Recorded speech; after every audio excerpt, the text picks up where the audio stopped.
O discurso proibicionista oculta também o fato de que a proteção da saúde pública, que estaria formalmente a fundamentar a criminalização das condutas relacionadas às drogas qualificadas de ilícitas, é afetada por essa mesma criminalização, que impede um controle de qualidade das substâncias entregues ao consumo, impõe obstáculos ao seu uso medicinal, dificulta a informação e a assistência, cria a necessidade de aproveitamento de circunstâncias que permitam um consumo que não seja descoberto, incentivando um consumo descuidado ou anti-higiênico, propagador de doenças, como a AIDS e a hepatite, além de ocultar os riscos de danos à democracia, que só acompanha suas atividades econômicas porque o mercado é ilegal. Já é hora de romper com o proibicionismo e promover uma mobilização global que, regulando-se tais atividades com a instituição de formas racionais de controle, verdadeiramente comprometidas com a saúde pública, respeitosas da dignidade e do bem-estar de todos os indivíduos, livres da danosa intervenção do sistema penal. E é assim que a gente vai abrir o episódio de amanhã com Maria Luísa Caram. E é assim. O texto de Maria Lúcia Caram, ele está presente aqui no Lei de Drogas, interpretada na perspectiva da liberdade, que é o livro que a gente estava trabalhando, e agora a gente adentra em Drogas, a história do proibicionismo, do Henrique Carneiro. O cupom de desconto vai estar aí na legenda, porque é pela autonomia literária, 20% de desconto. É nóis. Bem-vindos a mais um vídeo. Eu sou Marcos Morcego, condutor dessa viagem, desse episódio que tem como abertura um trecho que foi retirado do livro Lei de Drogas, que já foi apresentado aí para vocês.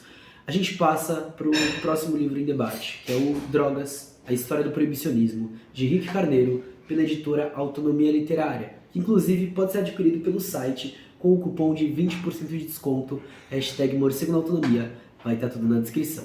Além de curtir, comentar, compartilhar, segue a gente, ativa as notificações para não perder absolutamente nada. Além desse trampo, a gente também produz live, podcast nas mais variadas plataformas, cola nelas também. E aí, vai aparecer para vocês o nosso apoio para quem quiser fortalecer a gente financeiramente para a gente dar continuidade a esses trabalhos. I'm in love with the coco. I'm in love with the coco. I got it for the lolo. O livro de Henrique Carneiro começa com o prefácio do próprio autor Cristiano Ávila Marona, que a gente estava referenciando aqui. E o diálogo que a gente estabelece, portanto, já foi realizado, tá? A gente vai fazer mais uma vez o caminho inverso. A gente analisou a lei de drogas, algumas partes dela, e agora focando no principal, e agora a gente vai dar passos para trás. A gente vai estudar um pouco das partes da história das drogas e também da história do proibicionismo. E é aqui que a gente marca uma ampliação das perspectivas e dos temas que a gente já estava trabalhando. É aqui que a gente entende um plano histórico-social, a relação entre proibicionismo, encarceramento, forças policiais. Então a gente vai fazer aquele link nessa, talvez, meia que terceira temporada de episódios. E sempre buscando construir essa relação entre o antes e o agora, universal e particular, a dominação e a nossa luta por autonomia, autodeterminação e liberdade. Aqui a gente também apresenta o artigo publicado na Le Monde Diplomatique Brasil, com a autoria do parceiro e camarada Vander Wilson, que a gente já mostrou aqui para vocês várias vezes, que ressalta o olhar sobre a capa, né? Abre aspas, são as cores vibrantes, seu laranja psicodélico e a textura invertida, fecha aspas. É um passo importante para algo que é central nesse debate sobre a questão das drogas, que é a percepção, como ele mesmo diz.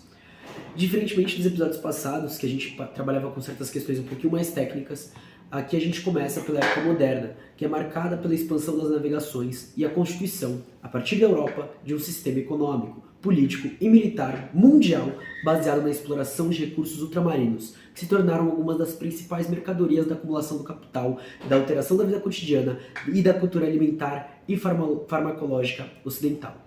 Ou seja, a gente pode ir para trás da história? Sim. Mas aqui a gente vai entender essa globalização de especiarias, açúcar, bebidas alcoólicas, chocolate, café, tabaco e do ópio.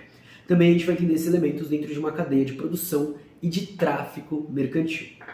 Esses produtos eram utilizados antes, porém, como tudo que o capitalismo toca desde que começa a nascer, integra-se a um novo sistema econômico e forma uma nova cultura psicoativa e integração. Então, para além de só se tornar mercadoria, existem outras relações dos próprios produtos que são alteradas na nossa sociedade. E aí, o autor, Henrique Carneiro, faz a pergunta: qual é o valor específico da droga? E aí ele abre um aprofundamento para essas questões, já que de um lado a gente tem a questão de drogas que causam vício de outras drogas que são utilizadas como remédio, além disso também algumas que são utilizadas como uma espécie de cura da alma. E seus usos se multiplicam na mesma medida que a nosografia oficial dos males da alma e uma das indústrias mais florescentes da nossa época, que é a fábrica, que é a fábrica desses fármacos.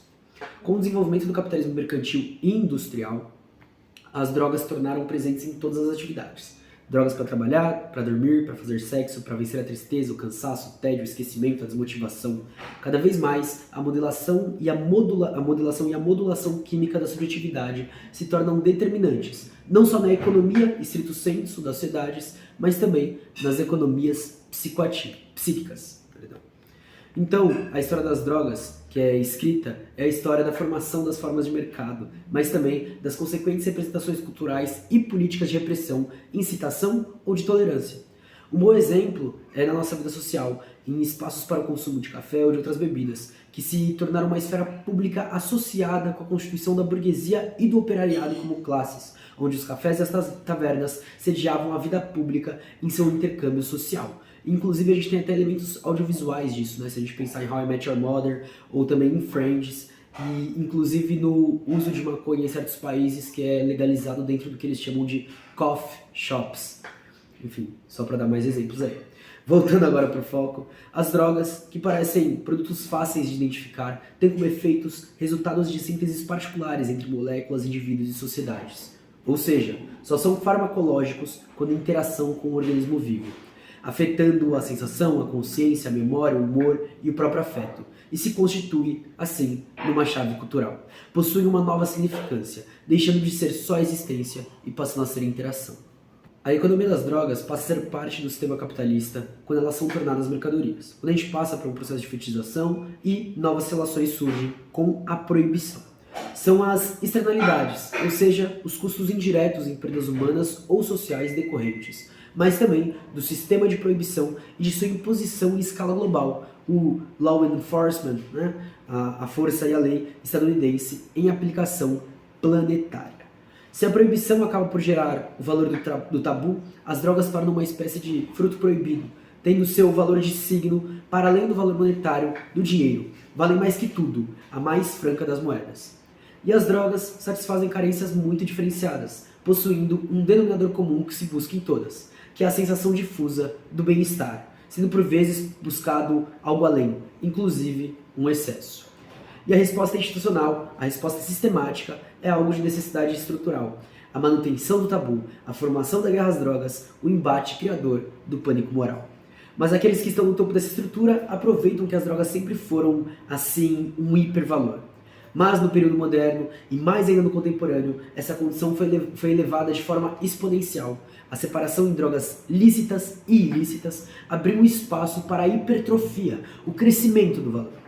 A proibição agregou um enorme valor a substâncias cujo mercado clandestino permitiu formas de hiperacumulação do capital por meio de isenção fiscal, margem de lucro gigantesco e regime de monopólio com o uso da violência sobre a força de trabalho produtora, o sistema comercial e o mercado consumidor. A proibição foi expressão de uma biopolítica absolutista que surgiu. Foi essa tática que permitiu o desenvolvimento das monarquias europeias. Tática semelhante foi utilizada para desestabilizar a China e abrir seu mercado para a Europa. Assim que se edificou uma peça-chave da dominação colonial britânica no mundo. Faço uma pausa aqui para lembrar que em Acumulação do Capital, a Rosa Luxemburgo explora a China e a Índia e a questão da guerra do ópio desses dois países. Em um país que é formado pelo escravismo colonial, isso vai se direcionar, obviamente, por uma ótica racista, em todas as pessoas não brancas, com drogas diferentes, enfim, e em espaços definidos como perigosos. A guerra às drogas, então, vai se tornar essa guerra aos pobres, uma guerra contra aqueles que eram escravizados, castigados, excluídos e mortos, e que hoje permanece contra os vários grupos que ainda se encontram empurrados nessa posição. E aí a gente chega no que é chamado de Drug Studies, os estudos sobre as drogas. Enfim, é um conceito que eles gostam de usar, que segue uma linha de estudos que trabalham com história, antropologia, sociologia e biopolítica. Diz Sherati, que, nessa perspectiva, substâncias psicoativas podem ser vistas como integrais para a constituição da cultura. Elas têm sido fundamentais para a natureza da sociabilidade e um elemento ativo na construção da experiência religiosa, das categorias de gênero e dos rituais da própria vida social. Nenhum relato etnográfico ou histórico-cultural é completo sem levar em consideração as substâncias psicoativas.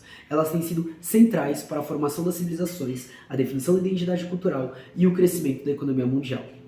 E é isso. A droga se insere na economia, seja ela local, seja ela mundial, em procedimentos médicos, em tratados nacionais e internacionais e por aí vai. E isso só para citar alguns poucos exemplos. Mas desde o começo dessa formação econômica, elas passaram entre legalizações, utilizadas principalmente para arrecadar dinheiro para o Estado que se formava, ou para o governo que se formava, e posteriormente acontece uma separação.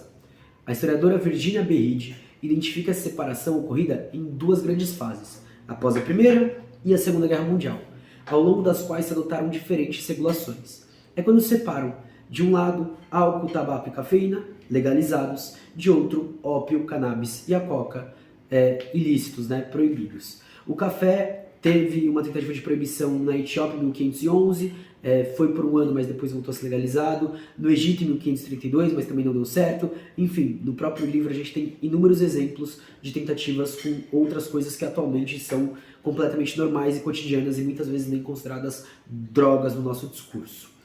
Em resumo, isso levou ao estabelecimento de uma ordem farmacocrática global, em que a classificação das substâncias como lícitas ou ilícitas não obedece a nenhum critério objetivo de maior ou menor nocividade, toxicidade ou potencial de criação de dependência.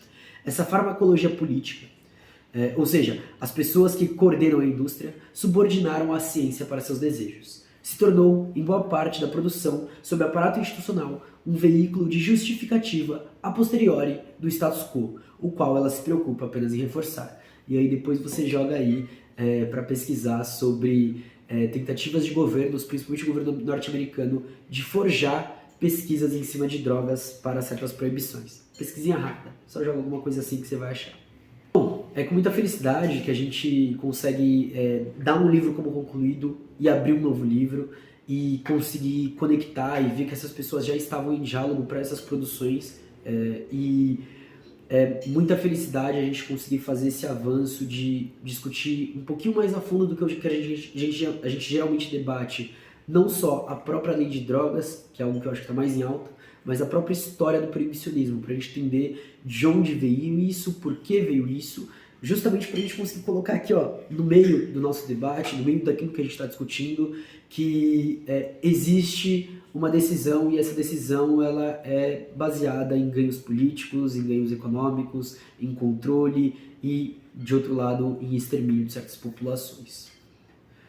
É isso, espero que vocês tenham curtido o episódio de hoje. Não esquece de deixar comentário, críticas, indicações, opiniões, perguntas. Sempre muito importante a participação de vocês. E é isso, vai estar tudo na descrição, então acompanhe aí na descrição. E também falar para vocês aí que tem cupom de desconto, hashtag morcego na autonomia, 20% de desconto no livro. Até a próxima. Tchau!